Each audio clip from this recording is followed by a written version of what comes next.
कंचन के बेटे ऋषि की शादी कहीं नहीं हो रही थी। एक तो ऋषि मोटा, ऊपर से कमाई भी कोई खास नहीं। लेकिन कंचन को तो शौक था मॉडर्न बहू लाने का, और उसे एक दिन ऐसी लड़की मिल भी जाती है। हमें तो आपका ऋषि बहुत पसंद है, लेकिन मैं आपको साफ साफ बता देती हूँ, मेरी बेटी के शौक थोड़े से अलग है बहन जी। अरे बहन, हमें सब पसंद है। आपकी प्रियंका जैसी लड़की की तलाश मुझे कब से थी।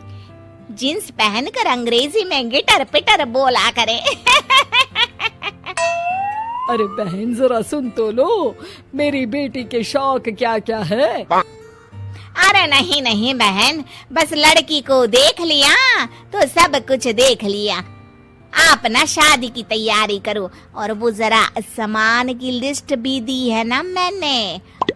हाँ बहन जी, सारा सामान शादी से एक दिन पहले ही आपके दरवाजे आ जाएगा। मजा आ गया, मजा आ गया। अब तो बस आप शादी की तैयारी करो। प्रियंका के माता पिता के जाने के बाद कंचन का पति उससे कहता है, अरे भाग्यवान, तुम तो कुछ ज्यादा ही जल्दी दिखा रही थी शादी की। अरे बोलने तो देती, लड़की की माँ क्या बोलना चाह रही थी। अरे आप चुप रहिए जी, कुछ पता भी है आपको, बस मुफ्त में बोले जा रहे हैं। मेरी दोस्त शशि की बहू देखी, लंबी पतली और पढ़ी लिखी, हजारों में कमाई और संस्कारी भी। अरे पर जब वो मेरी बहू देखेगी तो जल भुन जाएगी। लेकिन तुम तो शादी ऋषि के लिए कर रही हो ना, या शशि के लिए? तुम्हारा लड़का कुछ कमाता भी नहीं है, और शरीर भी भगवान की दुआ से फूलता ही जा रहा है। फिर बोले आप हैं? फिर बोले आप? मैंने कहा ना, प्रियंका जैसी जींस पहनकर अंग्रेजी झाड़ने वाली बहू किस्मत वालों को ही मिलती है। चुप रहिए आप। पति के लाख कहने पर भी कंचन ऋषि की शादी प्रियंका से करवा देती है। लेकिन प्रियंका जैसे ही घर में आती है, वैसे ही जोर जोर से चिल्लाकर नाचने लगती है। आज मेरे यार की शादी है, आज मेरे यार की शादी है। अरे नाचो मां नाचो। आज मेरे यार की शादी है। कंचन, उसका पति और ऋषि ये देखकर हैरान रह जाते हैं। लग रहा है बहू को शादी की बड़ी खुशी है। हाँ हाँ, बहू क्यों नहीं, हम भी नाचेंगे। अरे नाचो नाचो जी, मुंह क्या देख रहे हो, चलो चलो नाचो, बहू कह रही है। कंचन ये कहकर प्रियंका के साथ नाचने लगती है। ऋषि और उसके पिता वहाँ से चले जाते हैं।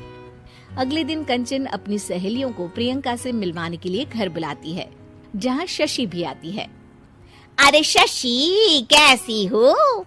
मैं ना तुम्हें प्रियंका से मिलवाती हूँ। अरे सच में बहुत ही एडवांस सोच की लड़की है। कितने मॉडर्न ख्यालात है उसके, पता है तुम्हें? अरे हाँ कंचन, जरूर। बच्चों की शादी अच्छी ही होनी चाहिए, और वैसे भी तुझे तो शुरू से ही ऊंचे ख्याल की बहू चाहिए थी।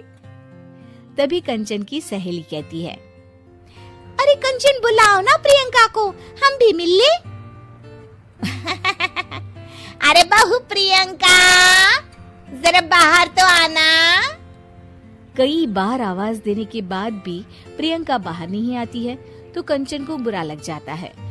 वो उसे लेकर बाहर आती है, लेकिन ये क्या, प्रियंका लड़खड़ाती हुई बाहर आती है और उसके हाथ में शराब की बोतल होती है।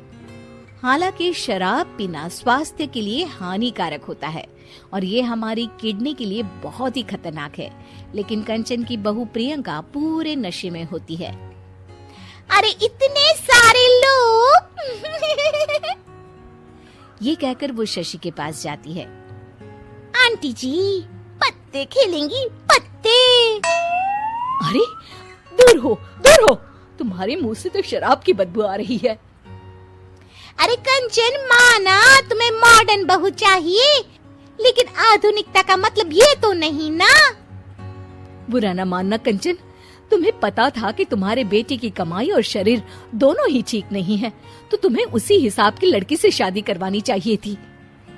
ऐसा कहकर सभी औरतें वहाँ से चली जाती है। तभी प्रियंका की माँ कंचन के घर आती है। अरे बहन जी, बड़ी चालाक निकली आप तो। बिना बताए अपनी पियक्कड़ बेटी मेरे लायक बेटे के गले में बांध दी। आय हाय, बड़ी आई बिना बताए। उस दिन जब मैं ये बात बता रही थी तो तुम तो सुनने को भी तैयार नहीं थी। अब भुगतो तुम।